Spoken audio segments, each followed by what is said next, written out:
Halo teman-teman, selamat datang kembali di channel Insomnia Film Movie yang selalu membahas topik-topik menarik dan penting untuk kalian ketahui.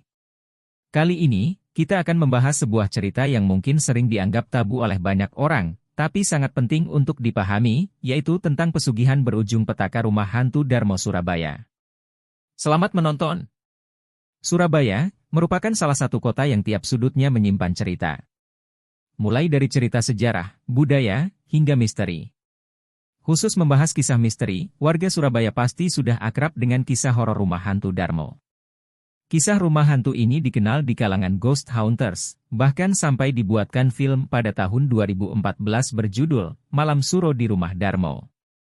Menurut info yang berhasil dihimpun, rumah hantu Darmo sudah tidak berpenghuni sejak tahun 1988.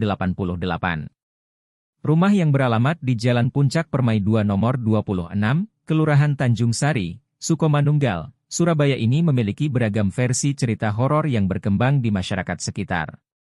Jika berbicara soal tempat paling angker di kota Surabaya, tentu rumah hantu Darmo lah juaranya. Tak sedikit warga yang pernah mendengar atau bahkan mengalami kejadian-kejadian seram di rumah besar, yang berada di Jalan Puncak Permai 2 nomor 26, Kelurahan Tanjung Sari, Kecamatan Sukomanunggal, Kota Surabaya, Jawa Timur itu. Konon rumah mewah sangat luas itu dihuni oleh satu keluarga.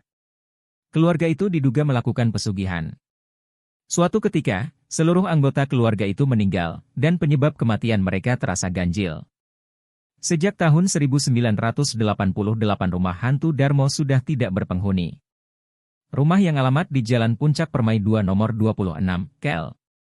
Tanjung Sari, Sukomanunggal, Surabaya ini mempunyai bermacam versi cerita horor yang tersebar di masyarakat sekitar. Rumah hantu ini memang sempat menjadi tempat angker, yang begitu terkenal di kalangan masyarakat Surabaya. Diceritakan rumah mewah yang sangat luas itu ditempati oleh satu keluarga.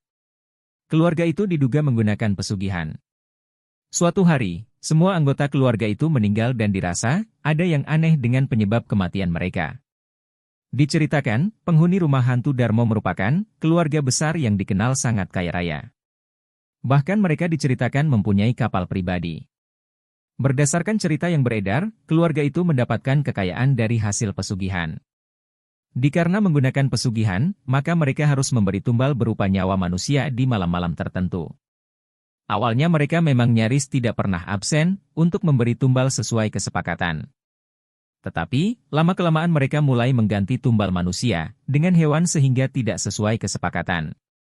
Si demit pesugihan kemudian memberi peringatan kepada keluarga tersebut. Apabila di malam selanjutnya tidak ada tumbal manusia, maka mereka sekeluarga akan mendapat petaka. Kemudian, demikianlah yang terjadi. Keluarga itu tidak bisa memberi tumbal manusia lagi, sehingga akhirnya tewas di tangan pesugihan mereka sendiri.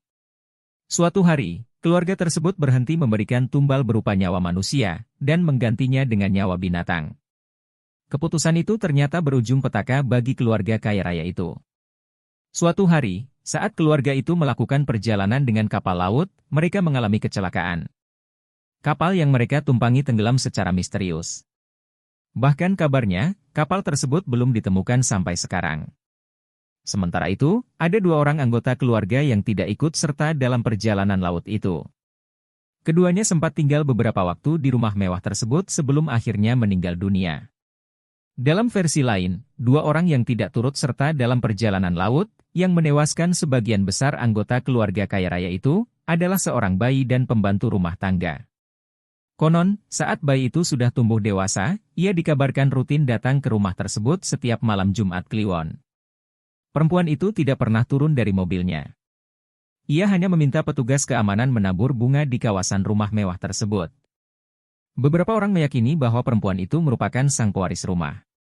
Setelah tragedi meninggalnya seluruh anggota keluarga, yang mendiami rumah hantu Darmo kemudian, sebuah keluarga sempat menyewa rumah mewah itu. Suatu malam, sekelompok perampok membobol serta membunuh semua anggota keluarga itu dengan sadis. Pembunuhan itu digadang-gadang merupakan sebuah kutukan untuk siapapun yang mendiami rumah hantu Darmo. Sejak saat itu, tidak pernah ada lagi yang berani membeli maupun menempati rumah mewah tersebut, setelah seluruh anggota keluarga yang mendiami rumah tersebut meninggal dunia. Keberadaan rumah hantu Darmo begitu terkenal di kalangan pencinta alam gaib di seluruh Indonesia. Sehingga tempat itu dijadikan objek wisata horor. Pada tahun 1997, rumah mewah yang sangat luas dan tak ada penghuninya itu ludes terbakar. Hanya tersisa puing-puing sisa kebakaran. Ada juga kejanggalan pohon besar yang tidak bisa ditebang saat pembangunan rumah itu dulu hingga harus dibantu oleh seorang kiai. Dulu itu ada pohon pada waktu pembangunan rumah sini, ada pohon yang enggak bisa ditebang lalu untuk bisa ditebang itu mendatangkan kiai dari Banyuwangi.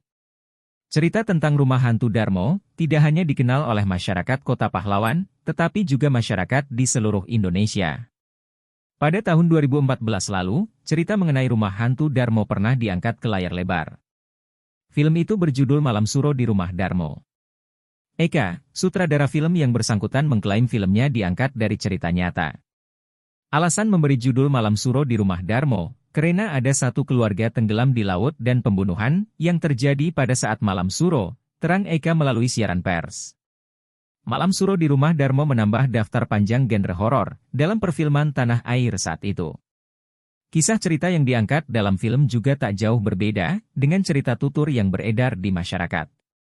Dikutip dari 21cineplex.com, rumah mewah itu merupakan hasil pesugihan sebuah keluarga. Dalam prosesnya mendapatkan banyak harta, yang terdiri dari emas, rumah, serta benda mewah lain, keluarga ini harus memberikan tumbal dan sesajen sebagai balasannya. Suatu hari, keluarga tersebut berniat curang dengan berhenti memberikan tumbal dan sesajen. Mereka akan melarikan diri melalui jalur laut. Para hantu kemudian menenggelamkan kapal yang menyebabkan seluruh anggota keluarga yang ikut dalam perjalanan laut itu meninggal dunia. Rumah dan seluruh harta yang dulu menjadi milik keluarga kaya raya itu, akhirnya diambil alih oleh para hantu. Warga yang mengunjungi rumah hantu Darmo datang dengan berbagai motivasi. Terdapat anak-anak SMA yang berkunjung dengan alasan tugas sekolah, ada juga yang berkunjung ke rumah hantu Darmo, sebagai tempat untuk bolos. Dalam 3 tahun terakhir, rumah hantu Darmo sampai dijadikan sebagai spot untuk berfoto. Dikarenakan juga setelah masifnya penggunaan aplikasi TikTok dan YouTube, semakin banyak muda-mudi yang berdatangan untuk sekadar membuat konten video. Selain itu, ada juga kelompok orang yang menjadikan rumah hantu Darmo untuk hal-hal yang bersifat supranatural. Termasuk diantaranya merupakan pencari gaman sampai pesugihan. Rumah hantu Darmo mulai dipagar karena banyak masyarakat sekitar yang mengajukan komplain kepada Satpol PP Surabaya. Banyak masyarakat yang mulai geram dengan kelakuan remaja-remaji yang sering menjadikan rumah hantu Darmo sebagai tempat maksiat. Banyak orang telah melaporkan pengalaman menyeramkan mereka di rumah ini. Beberapa mengaku melihat penampakan sosok wanita bergaun putih di jendela, sementara yang lain mendengar suara-suara aneh seperti tangisan bayi di dalamnya. Bahkan, beberapa pengunjung juga melaporkan melihat bayangan hitam yang muncul di lorong-lorong rumah tersebut. Cerita mistis rumah hantu Darmo telah menarik minat banyak orang. Sebagian dari mereka mencoba uji nyali dengan mendekati rumah ini, sementara yang lain merasa takut dan tidak berani melakukannya. Penyanyi Happy Asmara kesurupan saat manggung di Ngopi Bareng Pintu Langit, Pasuruan. Sehari sebelum kesurupan, Happy Asmara sempat syuting di rumah hantu Darmo Surabaya. Galang mengakui, beberapa waktu lalu ada beberapa orang kru yang meminta izin kepada pengurus RW setempat untuk syuting. Belakangan diketahui, Happy Asmara ikut dalam syuting ini. Setelah ditunjukkan foto Happy Asmara, Galang pun membenarkan bahwa yang mengambil gambar di lokasi rumah hantu Darmo ialah Happy Asmara. Hingga saat ini, rumah hantu Darmo tetap menjadi salah satu tempat paling mistis di Surabaya, dengan keberadaannya menjadi daya tarik bagi para pecinta horor dan misteri.